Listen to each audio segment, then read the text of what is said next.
रुक्मणी जी ने राधा रानी के दर्शन किए जब भगवान के 16,108 ब्याह हो गए, द्वारिकाधीश बन गए। उसके बाद कुरुक्षेत्र में 100 साल बाद ब्रजवासियों से मिले ठाकुर जी। तब रुक्मणी आदि सब पत्नियों के मन में आया कि ये राधा रानी को देख के तो आए कितनी सुंदर है, त्रिलोकी सुंदर कृष्ण की हम पटरानियां हैं, हमारी सुंदरता के आगे स्वर्ग की उर्वशी आदि रंभा आदि अप्सराएं भी फीकी लगती हैं, परंतु ये राधा रानी कैसी है, एक बार देख के तो आए। थोड़े अभिमान में गई है किशोरी जी को देखने के लिए। भगवान की अष्ट पटरानियां जब किशोरी जी का दर्शन करने के लिए गई, तो जैसे ही जिस शिविर में किशोरी जी विराजमान थी उसमें भीतर प्रवेश किया तो मृग नैने, मृग जैसे नेत्र, दूध जैसा श्वेत बिल्कुल वर्ण, धीर गंभीर नेत्र, एक बार किसी को देख ले तो वो वहीं स्तब्ध मूर्तिमंत हो जाए। हस्त कमल ऐसे मानो जैसे कोई नील सरोवर के कमल खिल गए हों। चरण ऐसे कि जब चले तो उनके चरणों से उत्पन्न होने वाली ध्वनि को नेत्र बंद करके सुनते रहें। इतना सुंदर स्वरूप। ये स्वरूप काम प्रकट नहीं करता, बल्कि प्रकट हृदय में काम को नष्ट और कर देता है। ऐसा स्वरूप, हमारे अंदर जितने दोष हैं वो दोष समाप्त से हो जाते हैं। ऐसा स्वरूप देख करके 8 पटरानियां तो नतमस्तक हो गई और मन में सोचने लगी हम काय बात की सुंदर है, सुंदरता तो इसे कहते हैं। प्रणाम किया, हे किशोरी जी हमारा प्रणाम स्वीकार करो। तुरंत रुक्मणी जी को उठाया,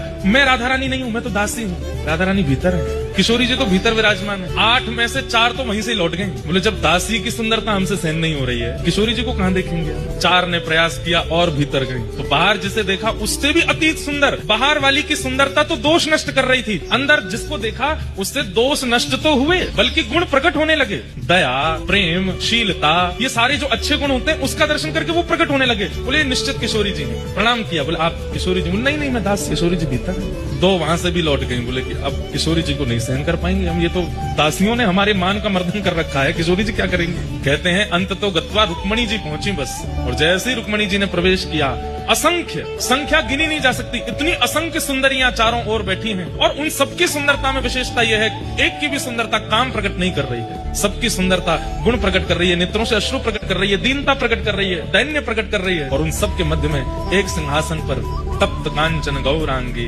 श्री राधे वृंदावनेश्वरी श्री किशोरी जी विराजमान। रुक्मणी जी देखते ही मूर्छित हो गई, बेहोश हो गई, सुंदरता सहन नहीं कर पाई। इतनी सुंदर किशोरी जी के रूप का कहाँ वर्णन करूं मैं। तुरंत किशोरी जी ने जाकर के रुक्मणी जी को संभाला। जब होश में आई, कहाँ तो देखने आई थी, परखने आई थी, जानने आई थी, अब स्थिति क्या हो गई। जो रुक्मणी जी कभी कृष्ण से वियोग की इच्छा नहीं रख सकती, ठाकुर जी दूर चले भी जाते हैं तो रो रो करके रुक्मणी जी का बुरा हाल हो जाता है, वो रुक्मणी जी की स्थिति क्या हो गई। किशोरी जी को देख करके कह रही हैं, हे श्यामाजू बस एक इच्छा पूरी कर दीजिए। बोले क्या? बहुत वर्षों तक द्वारिकाधीश की सेवा करी, अब आप अपनी सेवा में मुझे भी दासी बना लें और अपने साथ बरसाने ले चलो, हम द्वारिका को प्रणाम करके आपकी शरण में बरसाने चलें। तब किशोरी जी ने हृदय से लगाया, नहीं, हमारे प्राण आपके पास हैं, उनकी सेवा आपको करनी है और जब समय होगा तो हम आपको स्मरण कर लेंगे। जब बाहर रुक्मणी जी निकल करके आई तो कहते हैं 2 दिन तक तो मौन ही रही, बोली ही नहीं, बस नेत्रों से अश्रुपात और ध्यान में बैठी हैं किशोरी जी। इतना सुंदर